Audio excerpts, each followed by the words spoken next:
जब मैं इस इस्लाम मुखालिफ सियासी पार्टी PFF का मेंबर था। हमें ज्यादा नहीं, थोड़ा इस्लाम चाहिए। तो मैं चाहूंगा कि कुरान बाकी ना रहे, मस्जिदों को ताले लग जाए और कुरान पर पाबंदी लगा दी जाए। असल में उन्होंने मुझे ब्रेन वॉश करके एक इस्लाम मुखालिफ इंसान बना दिया था। उनका सबसे बड़ा मकसद इस्लाम से जंग। यकीनन ये वो चीज थी जिसकी मैंने उनकी हमायत की।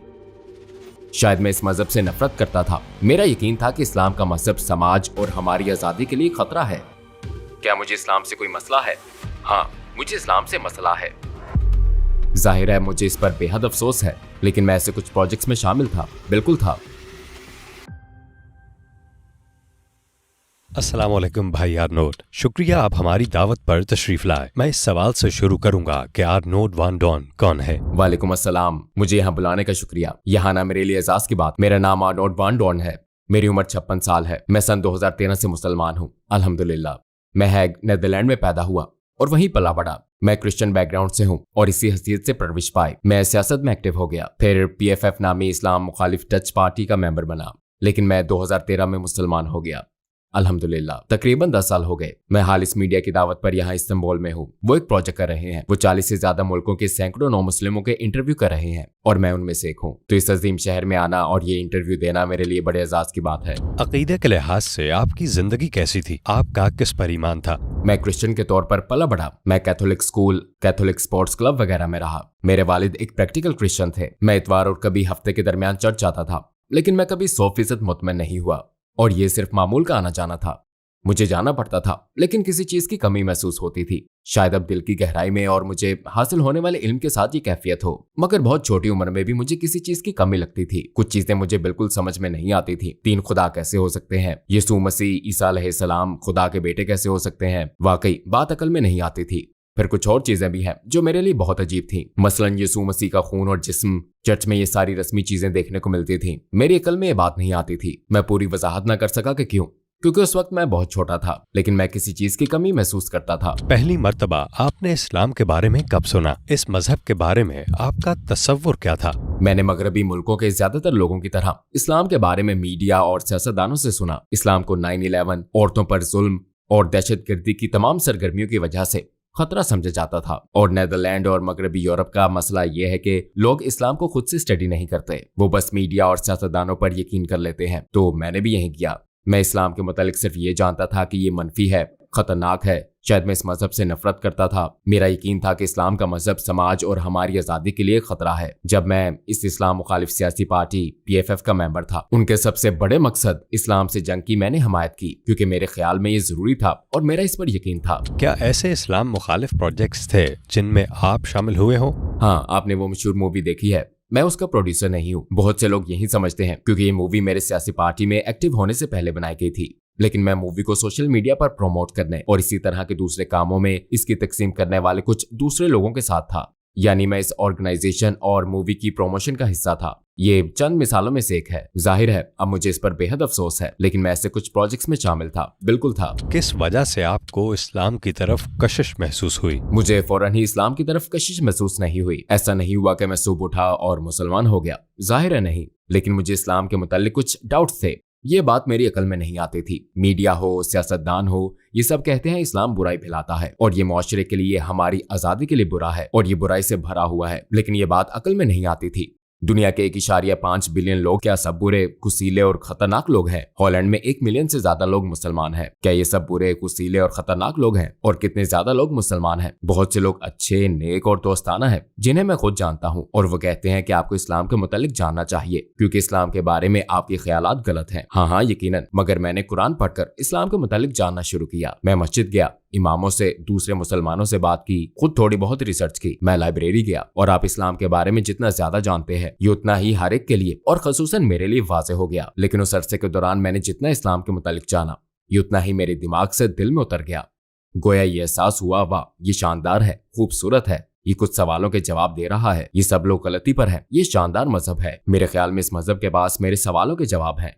और जब आप इस्लाम को स्टडी करते हैं तो ये सब चीजें, सारे डाउट्स सब गायब हो जाते हैं, सारी खलाएं पुर हो जाती हैं, आपके तमाम सवालों के जवाब मिल जाते हैं। वो कौन सी पहली चीज थी जिससे इस्लाम के लिए आपके दिल में नरमी आई?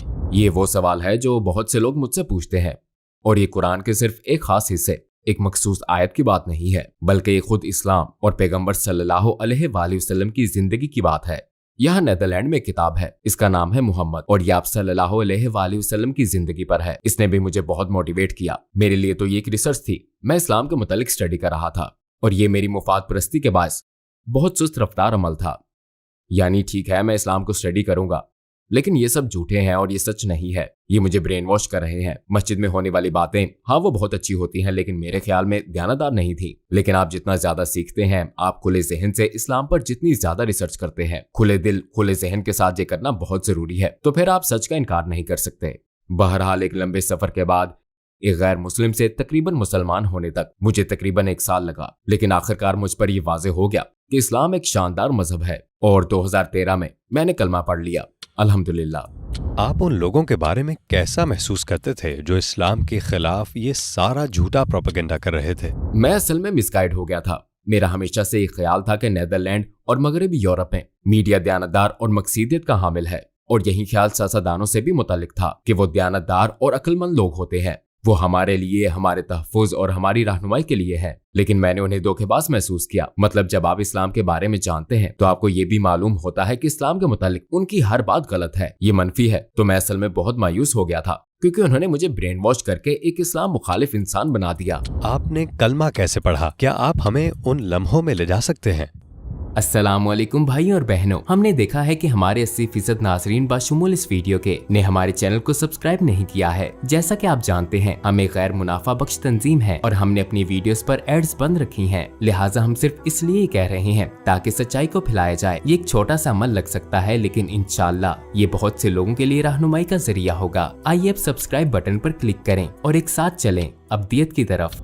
आपने कलमा कैसे पढ़ा? क्या आप हमें उन लम्हों में ले जा सकते हैं? जब मैंने इस्लाम कबूल किया तो मेरी उम्र 45 साल थी। मैंने मस्जिद में कलमा पढ़ा था। मैं वहां पहले भी कुछ मर्तबा गया था। मेरे जहन में इस्लाम के मुतालिक कुछ सवालात थे, तो उन्होंने कहा आप मस्जिद चले जाएं और वहां आप अपने सारे सवालात पूछ सकते हैं। मैंने कहा नहीं, मैं मस्जिद नहीं जाऊंगा, क्योंकि वो शायद मुझसे नफरत करते हैं और मुझे वहां आने नहीं दिया जाएगा। लेकिन मुझे वहां वेलकम किया गया। उन्होंने मुझे इनवाइट किया, आप अंदर आ सकते हैं। वो बहुत दोस्ताना थे। वहां चाय और दूसरी चीजें थी। मैंने वहां बातों में घंटे गुजार दिए, और ये भी एक चीज थी जो मेरे लिए कंफ्यूजिंग थी, क्योंकि उन लोगों को तो मुझसे नफरत करनी चाहिए थी। ये इतने दोस्ताना कैसे हैं? ये इतने खुले जहन के कैसे हैं? ये मेरे तमाम सवालों के जवाब कैसे दे सकते हैं? ये भी एक चीज थी जो मेरे इस्लाम कबूल करने का जरिया बनी। ये मैंने बहुत राजदारी से किया, क्योंकि अगर लोगों को ये पता चल जाता तो मेरी मुलाजमत जा सकती थी, मेरा होता जा सकता था।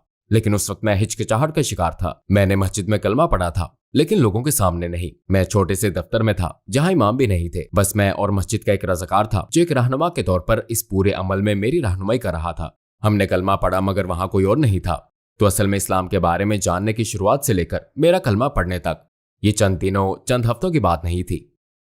इसमें मुझे 1 साल लग गया था। ये एक रोलर कोस्टर की तरह था। कभी मैं बहुत ज्यादा मोटिवेट हो जाता और कभी मैं इस पर सोचता भी नहीं था। लेकिन इस अरसे में ये वाज़ेह हो गया था कि इस्लाम खूबसूरत है, और आखिरकार अल्हम्दुलिल्लाह 2013 में मैंने कलमा पढ़ लिया था। जब आपने कलमा पढ़ा तो उस वक्त कैसा महसूस हुआ? क्या आपको सुकून और इत्मीनान महसूस हुआ था?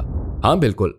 शैतान तो मौजूद ही है। आखिरी मिनट में भी वहां वो सरगोशी कर रहा था, नहीं ये मत करो, और ये कि तुम ब्रेन वॉश हो गए हो, रुक जाओ। इस्लाम कबूल करने से 5 मिनट पहले तक भी। लेकिन कलमा पढ़ने के बाद महसूस हुआ जैसे बहुत भारी बोझ उतर गया हो। मैंने हकीकी खुशी महसूस की। मैं अपना एहसास बयान नहीं कर सकता।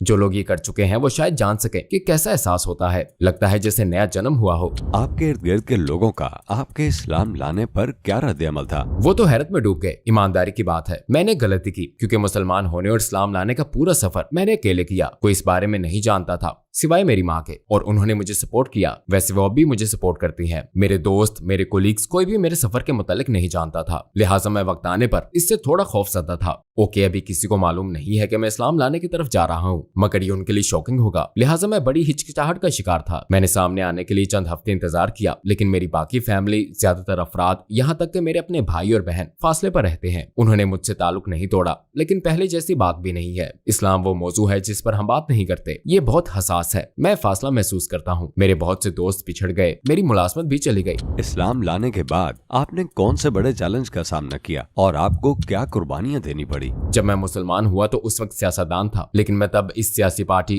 PFF के लिए काम करना छोड़ चुका था, क्योंकि इस पूरे अरसे में ये वाज़ेह हो चुका था कि यहाँ मेरी जगह नहीं है।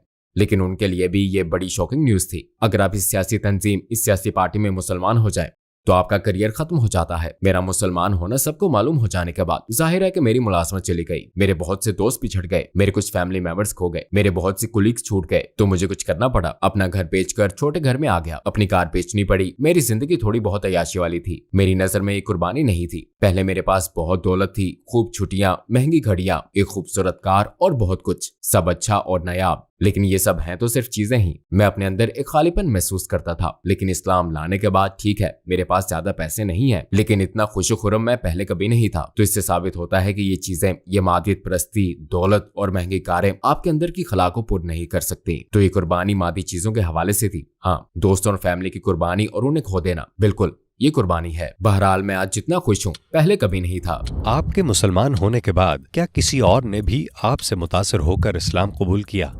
मेरे पास एक गोद लिया बच्चा है, सिकंदर। उसने मेरे फौरन बाद दुबई के एक इवेंट के दौरान इस्लाम कबूल किया। वो पहले इस्लाम में दिलचस्पी रखता था। वो मेरे साथ मस्जिद जाता था और कुछ सबक वगैरह लेते हुए भी साथ होता था। और आखिरकार जब हम वहां थे तो उसी हफ्ते के दौरान उसने कुछ अहम लोगों से बात की और फिर अल्हम्दुलिल्लाह उसने इस्लाम कबूल कर लिया। और मैंने दूसरे लोगों की कहानियां सुनी। मैं नहीं कह सकता कि उन्होंने मेरी वजह से इस्लाम कबूल किया, क्योंकि अल्लाह ने उनकी रहनुमाई की, लेकिन हो सकता है उन्होंने मुझसे मुतासिर होकर इस्लाम को जाना हो, इस्लाम के बारे में कुछ मालूमात हासिल की हो, मस्जिद या किसी और जगह गए हो, या इस्लाम के मुतालिक सोचा हो, कुछ रिसर्च की हो सकता है। मैंने काफी लोगों से यही सुना है, मुझे इसकी उम्मीद है। आपको हमारे पैगंबर सल्लल्लाहु अलैहि वसल्लम की कौन सी बात ने सबसे ज्यादा मुतासर किया? उन्होंने कठिन जिंदगी गुजारी। उन्होंने अपनी फैमिली में बहुत सी मुश्किलात का सामना किया। लोगों ने पत्थर मारे और भी बहुत कुछ सहा, और फिर भी वो नरम मिजाज रहे। वो गुस्सा नहीं हुए।